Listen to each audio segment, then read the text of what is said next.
การเข้าออเดอร์ที่ว่าค่อนข้างใหญ่พอสมควรสำหรับรอบ21:00เขาจะมาเบิ่งนำกันว่าในการที่เฮาเทรดเดี๋ยวจะเอาอินดิเคเตอร์มาเนาะก็คือ Bollinger Band จะเอามาใส่เนาะสวยในการวิเคราะห์ของเฮามาเบิ่งว่าถ้ากรณีที่เฮาใส่เนาะถ้ามันลงมาต่ำโซนนี้ปึ๊บเนาะเห็นบ่ในอดีตของมันลงมาต่ำปึ๊บโอกาสที่มันเป็นเขียวสูงลักษณะเฮาจะเอามาใส่เบิ่งณเวลานี้ Bollinger Band น่าจะตอบโจทย์โอเคมันลงมาต่ำโซนนี้บ่สามารถทะลุฐานลงมาโอเคเดี๋ยวประมาณ5วิจะเอิ้นได้ทุกคนเด้อออเดอร์นี้ขอซื้อขึ้นบายเลยเนาะบายขึ้นเนาะกรณีที่เฮาสังเกตค่าเฉลี่ยของ Bollinger Band เนาะถ้าว่ามันลงมาต่ำโซนนี้ปึ๊บเราบ่สามารถที่จะทะลุฐานนี้ลงมาต่อฉะนั้นโอกาสทำกำไรของเฮาคือเฮาจะบ่ายขึ้นตัวนี้จะเป็นวิธีการใช้ Bollinger Band ที่ได้บอกไปเนาะเบิ่งว่าโซนนี้มันจะสามารถนิ่งให้เฮาได้บ่โอ้ตลาดนี้ผันผวนสูงเกินเนาะขึ้นได้ลูกขึ้นได้นิ่งไว้เนาะนิ่งไว้ก่อนนิ่งไว้ก่อนอย่าดีด4 3 2อึ๊บสวยโอเคถือว่ากลับมามีกำไรทุกคนจากที่เสียไปออเดอร์คูณเงินถือว่ากลับมามีกำไรอยู่ที่27เหรียญต่อจากพอร์ตของเฮา800กลับมามีกำไรโอเคจากที่เฮามีกำไรแล้วเฮาจะกลับมาเดินเสมอ15เหรียญได้ออเดอร์แรกเด้อตัวนี้จะเป็นข้อดีเนาะโอเคถือว่าตอบโจทย์ดี Bollinger Band โซนนี้เนาะออเดอร์นี้จะซื้อขึ้นต่อกรณีที่การที่เฮาสังเกต Bollinger Band เนี่ยค่าเฉลี่ยเส้นนี้เนาะตลาดหรือแท่งเทียนนี้มันลงมาต่ำแล้วบ่สามารถทะลุลงมาโซนนี้ด้านลุ่มของเส้นสีส้มได้เฮาจะตามซื้ออย่างเดียวเนาะว่าโอกาสที่ตลาดมันจะขึ้นเขียวนี่ค่อนข้างว่าจะสูงเพราะว่าโซนนี้เป็นค่าเฉลี่ยระหว่างตลาดแนวรับและการแนวต้านเนาะฉะนั้นโอกาสทำกำไรเฮาจะบ่ายขึ้นตามวิธีการเทคนิคที่เฮาเรียนเลยเนาะคนใดที่ได้เรียน Bollinger Band เนาะก็ค่อยไปโอ้พลาดโอเคบ่เป็นหยังโซนนี้เฮาจะเข้าบริหารเงินขึ้นไปเนาะบ่ขาดทุนถือว่าดีละเนาะบ่ขาดทุนถือว่าดีละในการเทรดเนาะให้มีกำไรก็พอเนาะโอเคกำไรน้อยหลายก็ดีเนาะโอเคเดี๋ยวเฮามาเบิ่งออเดอร์นี้นำกันเนาะถือว่าณปัจจุบันเฮายังกำไรอยู่ที่$12มาลุ้นเบิ่งออเดอร์นี้นำกันเด้อออเดอร์นี้ขอบายขึ้นอีกโซนนี้มันยังขึ้นบ่จำก็คือโซนที่ตลาดเนี่ยพยายามขึ้นไปหาบริเวณนี้มันเป็นแนวต้านของมันก็คือโซนนี้จากโซนที่มันมีการเบรกในราคาค่าเฉลี่ยฉะนั้นตลาดมันจะขึ้นไปหาจุดเก่าของมันก่อนก็คือจุดด้านบนถ้าว่ามันขึ้นไปต่ำโซนนี้ปุ๊บโอกาสดีดที่เป็นแดงนี่สูงโอกาสดีดเป็นแดงสูงฉะนั้นเราจะออกบ่ายนี้โอกาสชนะสูงโอเคเป็นงามๆเลยว่ากำไร$43กำไรอยู่43เหรียญ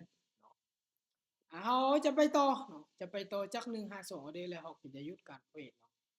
มิตติ้งแบบที่ได้บอกไปถ้าว่าเฮาได้ที่เฮาวิเคราะห์ตรงมื้อใดที่เฮาวิเคราะห์ได้เฮาจะอยู่บ่โดนเกี่ยวได้นี่ขอเซลลงมาเด้อขอเซลลงมาต่อเนาะส่วนนี้แน่นอนถ้าว่ามันเป็นแท่งยาวแบบนี้เนาะติดกับเส้นที่เป็นค่าเฉลี่ยนี่โอกาสที่มันลงเป็นแดงค่อนข้างว่าจะสูงเลย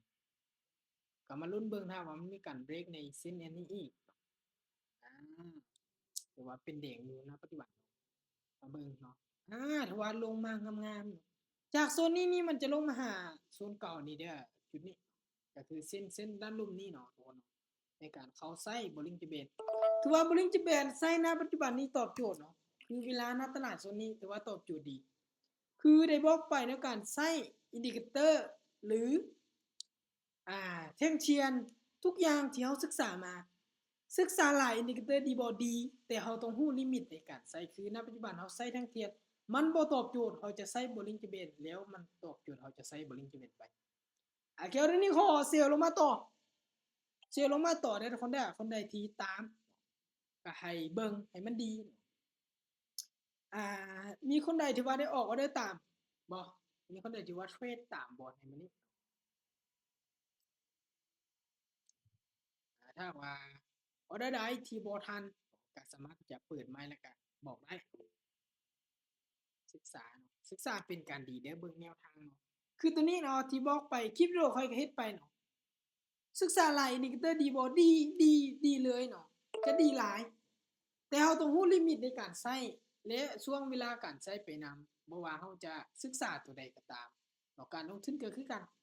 มันจะมีช่วงเวลาที่เราใช้แล้วมันตอบโจทย์คือเมื่อกี้เราใส่เพียงแท่งเทียนอย่างเดียวบ่ใส่ Bollinger Band เข้าเทรดเสียแต่เราพัดเอาอินดิเคเตอร์ Bollinger Band มาใช้ในเวลานี้มันตอบโจทย์เราก็ใช้เลยโอเคออเดอร์นี้ขอซื้อขึ้นบายเด้อเมื่อโซนนี้ตลาดนี้มันลงยาวแล้วมันใกล้กับ Bollinger Band ก็คือเส้นแนวรับโซนนี้กับสีฟ้าดันหลุมนี้หลายฉะนั้นโอกาสที่จะพักตัวนี้ค่อนข้างไว้จะสูงถ้าทุกคนอยากเข้าใจให้สังเกตเบิ่งโซนอดีตที่มันมีการกลับเป็นดิเขียวนี้แล้วการใช้ Bollinger Band เฮาจะเบิ่งแบบนี้คนใดที่เข้าใจลงเลิกกับมันจะสามารถหาผลกำไรจากตลาดได้การใช้ Bollinger Band มันจะตอบโจทย์ได้ดีเนาะถือว่าหลังๆนี้เฮาวินมาอยู่ที่2 4 4ออเดอร์ติด4ออเดอร์ติดถือว่าเป็นการเทรดที่ค่อนข้างว่าดีและกำไรของเฮาก็ถือว่าดีเช่นเดียวกันเนาะอยู่ที่$85เดี๋ยวจะเข้าไปอีกออเดอร์นึงเนาะออกไปอีกออเดอร์นึงแล้วเฮาก็จะหยุดการเทรดโอเคออเดอร์นี้ขอซื้อขึ้นบายเด้อทุกคนเด้อบายขึ้นเนาะ